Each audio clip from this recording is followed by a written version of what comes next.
everybody. It's great to have you. It's a very important announcement. Very, very amazing, I think, for D.C., but even for the country, because it's, to me, a very big deal. I'd like to thank NFL Commissioner Roger Goodell, Washington Commanders owner Josh Harris, and Washington D.C. Mayor Muriel Bowser, Secretary Scott Turner, Secretary Doug Burgum, and I see Howard Lutnick is here too, Commerce, and some others that if I could see past the press, I'd name you, but I can't. I'm pleased to reveal that the 2027 NFL Draft, that's a big thing, will be held right here in our nation's capital, Washington, D.C., on the National Mall, and you get a little glimpse of it.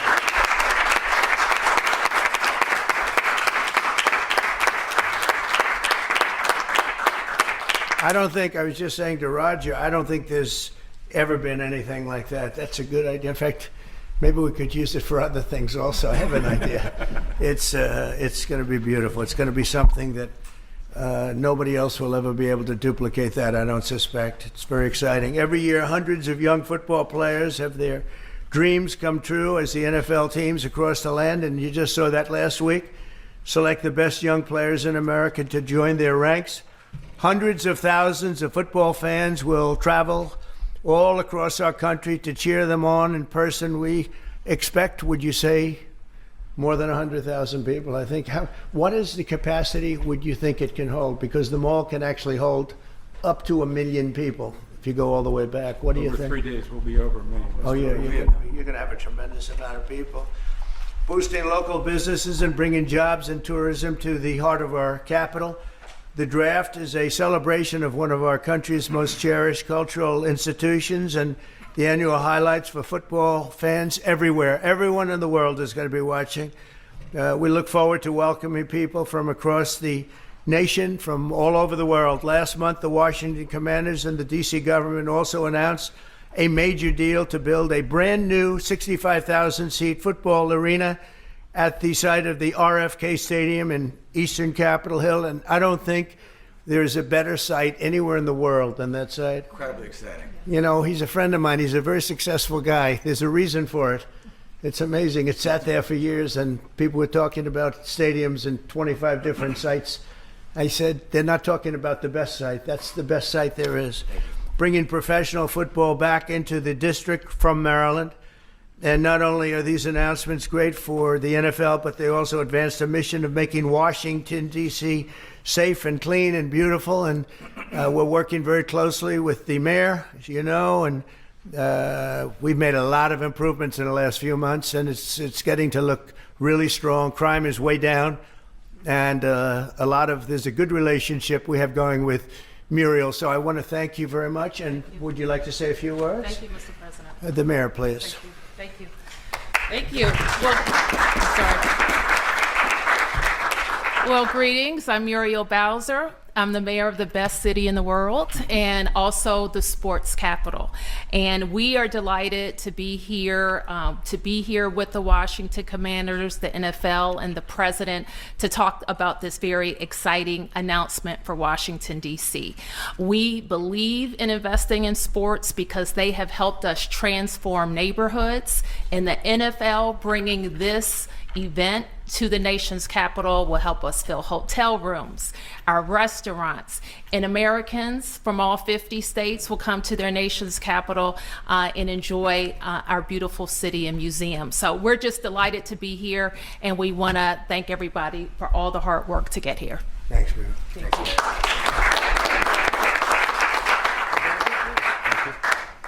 Well, Mr. President, thank you. We're honored to be here in the Oval Office, and to have you announce the 2027 NFL Draft is a special treat. So thank you for your support. Also, thank you for your support in the Commander's new stadium. We agree it's going to be a great site. We think it's going to be great for our fans here, and it's great to come back home.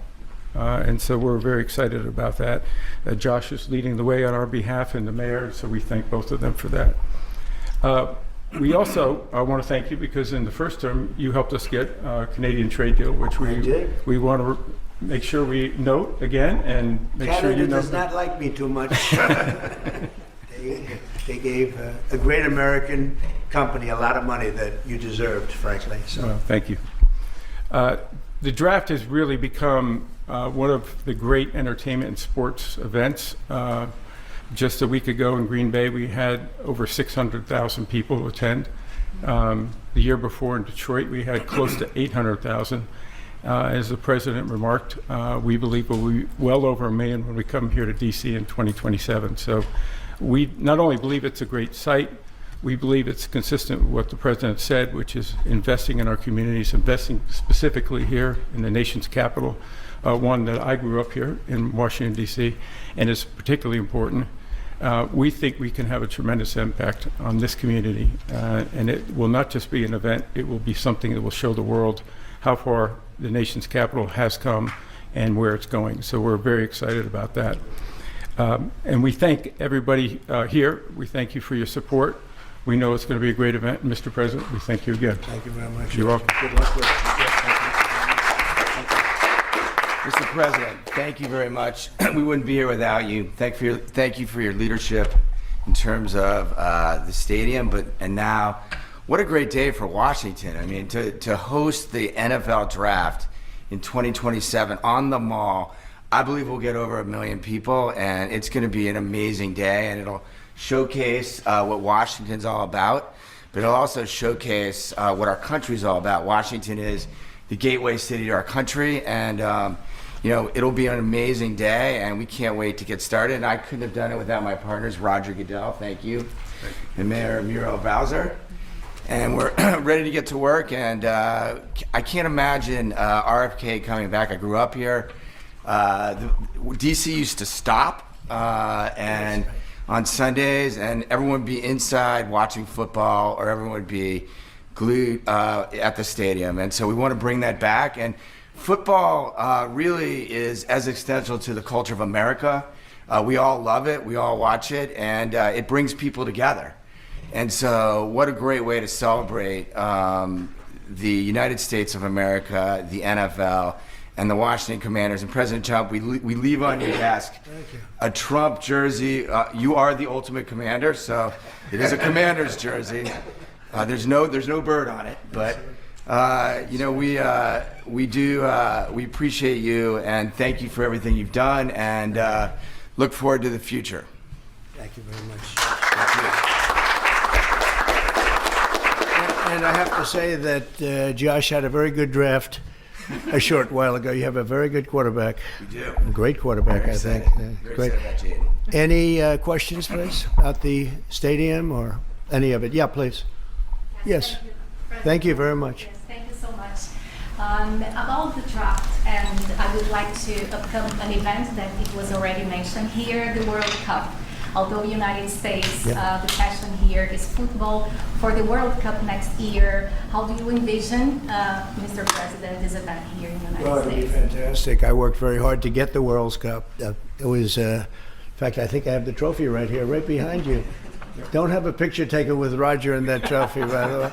But no, they brought it in. Johnny, who's a good guy, but he brought that in. That's the actual trophy. It's interesting that you asked that. And it's made at Tiffany's, and they're leaving it here until just before the actual World Cup. Then it goes to the champion. But that's very exciting. We have the Olympics.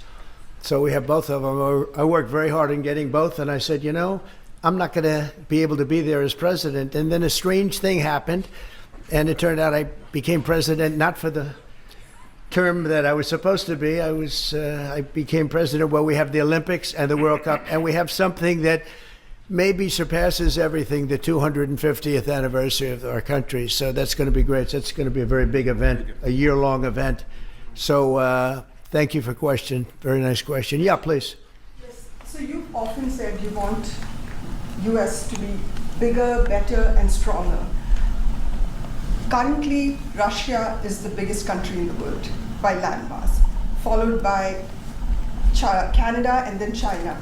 So when you say that you want to annex Canada, is it so that it would be the biggest country? No, in the I world? never even thought of it that way, although I am a real estate developer. I've never heard that question.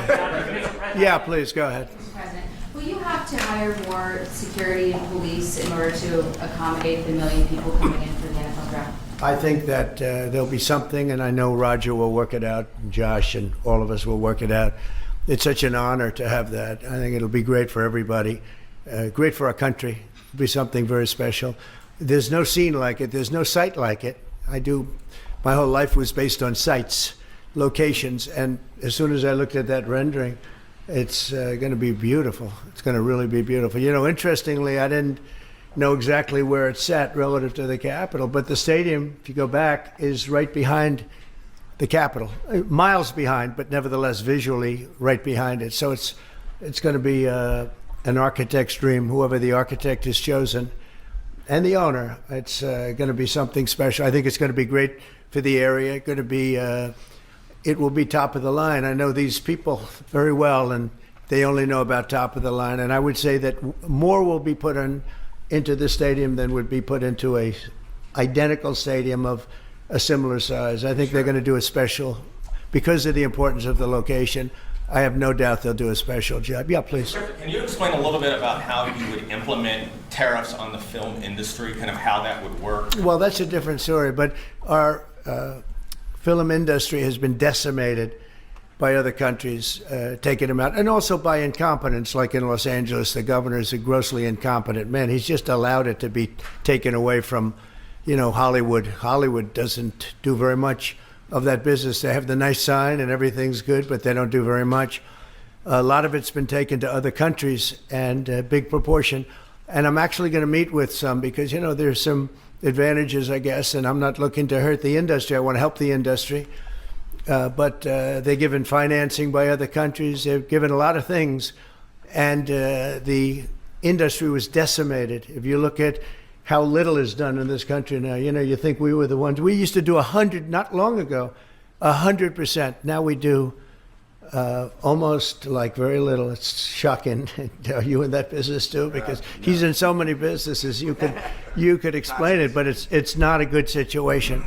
So we're going to meet with the industry. I want to make sure they're happy with it because we're all about jobs. That's all what it's very important. It's a big industry, but it's an industry now that's it's really left. It's abandoned the USA where it started, and we'll get it back. Yeah, please. Thanks, Mr. President. First, I just want to thank you for letting us in here. I'm with Zero Hedge in the last administration. Oh, yeah. And us on social media, so we're really grateful to be in the White House. And this is not exactly sports related, but I've been dying to ask you this question for a long time, which is that 2.5 years ago, the Nord Stream pipeline blew up. Yeah. And despite what people like John Brennan and all the hawks said, you were one person who said Russia probably did not blow up its own pipeline. Yeah, if you can believe it. They said Russia blew it up, yeah. And so I'm wondering, now that you're president, if you would consider launching a formal investigation into what happened there and who actually did blow it up. Well, probably if I asked certain people, I'd be able to tell you without having to waste a lot of money on an investigation. But I think a lot of people know who blew it up.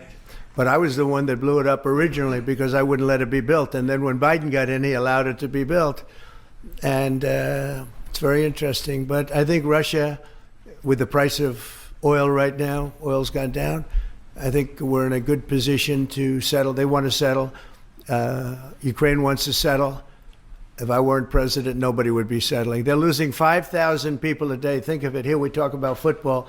They're losing 5,000 people on average a week, mostly Russian soldiers and Ukrainian soldiers, 5,000 a week, not including people that are, killed as missiles go into areas that they shouldn't be. It's a very terrible thing, and I think we've come a long way, and it could be something will happen, but hopefully it will. As you know, President Putin just announced a 3-day ceasefire, which doesn't sound like much, but it's a lot if you knew where we started from, because they were not. We had a president that for 3 years didn't speak to Putin, and it all shouldn't have happened. This is a war that should have never happened. And you're going to be very disappointed when you find out the real number of people that were killed. It's far greater, many times greater, I believe, but far greater than the numbers that you're putting out. It's a very, very deadly, horrible war. Okay? Yes, ma'am. Thank you, Mr. President. some Catholics were not so happy about the image of you looking like the Pope. Oh, I see. You mean they can't take a joke? You don't mean the Catholics. You mean the fake news media. Not the Catholics loved it. I had nothing to do with it. Somebody made up a picture of me dressed like the Pope, and they put it out on the internet. That's not me that did it. I have no idea where it came from. Maybe it was AI, but I know nothing about it. I just saw it last evening. Actually, my wife thought it was cute. She said, "Isn't that nice?" Actually, I would not be able to be married, though. That would be a lot. I'd have to the best of my knowledge, popes aren't big on getting married, are they? Not that we know of. No. I think it's the fake news media that, they're fakers. My question, though, sir, was about the fact that it was put out on the White House account, even though it was AI generated, it was a joke, it was a meme. Does it at all diminish the substance of the official White House account to have it go out on Oh, give me a break.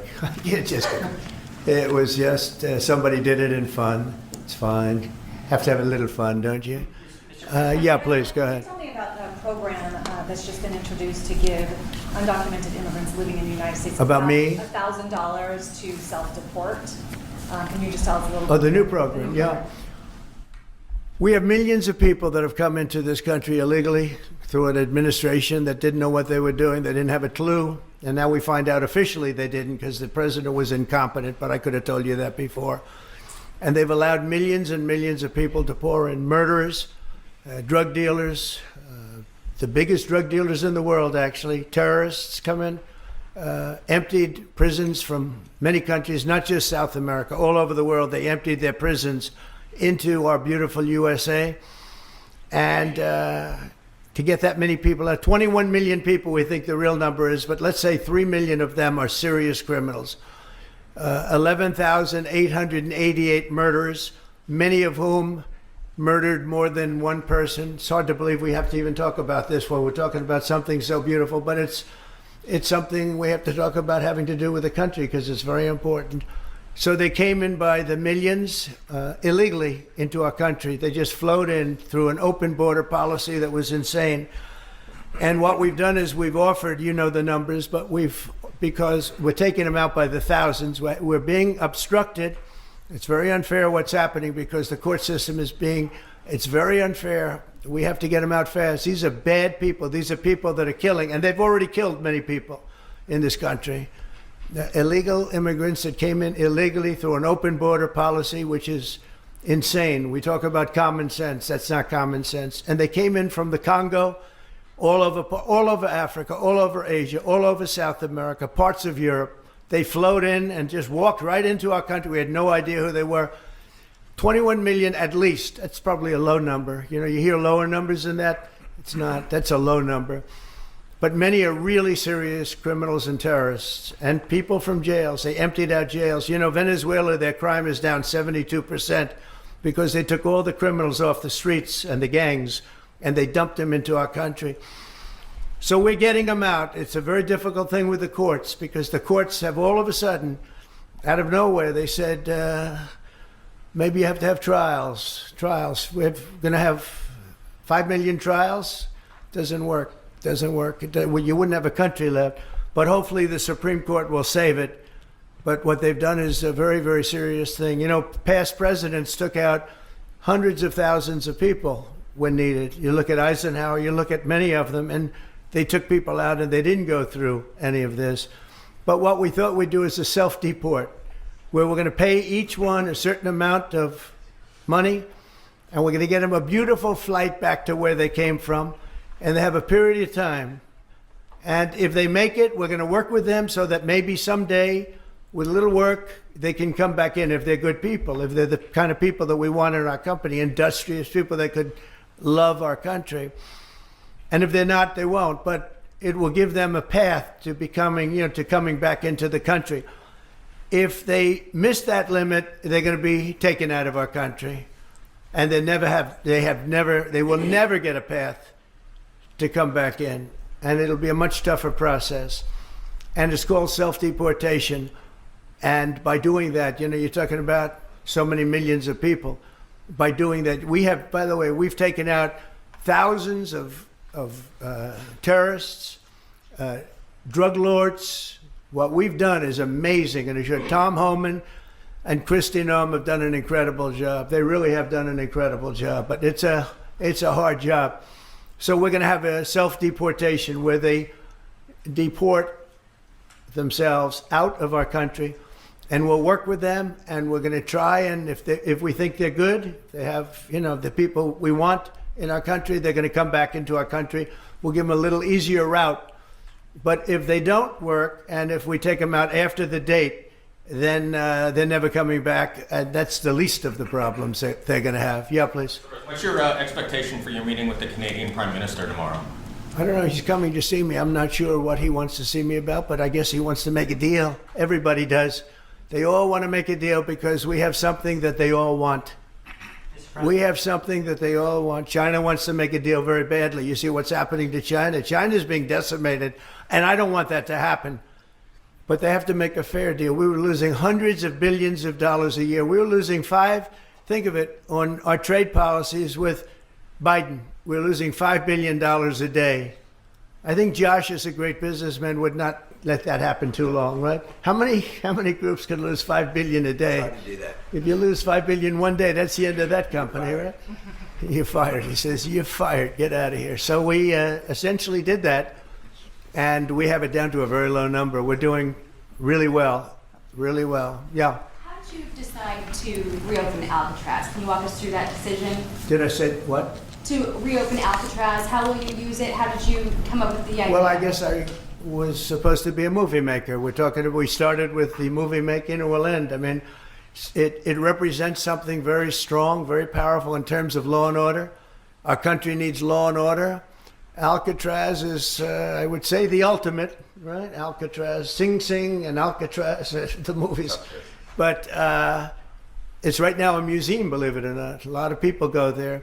It housed the most violent criminals in the world, and nobody ever escaped. One person almost got there, but they, as you know the story, they found his clothing rather badly ripped up, and it was a lot of shark bites, a lot of problems. Nobody's ever escaped from Alcatraz, and just represented something strong having to do with law and order. We need law and order in this country.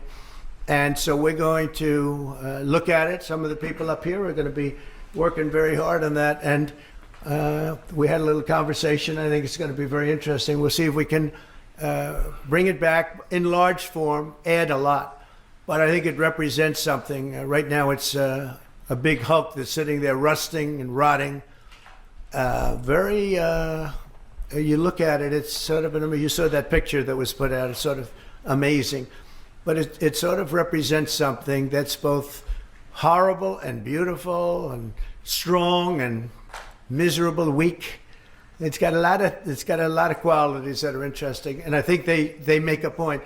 Okay, are you guys okay? I want to just say that it's such an honor to be up here with my friends, because this is a group of people that have done an amazing job, and all we can do, Muriel and I, is give them the greatest site there is, I think, that I've ever seen for something like this. And I did very well in the real estate business. I think this is the greatest site there is anywhere in the world for exactly what you guys are doing.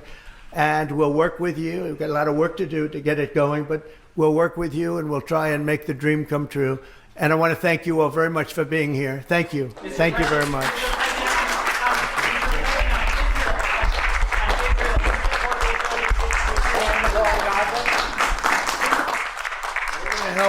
We're going to help the people of Gaza get some food. People are starving, and we're going to help them get some food. A lot of people are making it very, very bad. If you look, Hamas is making it impossible because they're taking everything that's brought in. But we're going to help the people of Gaza because they're being treated very badly by Hamas. Thank you very much.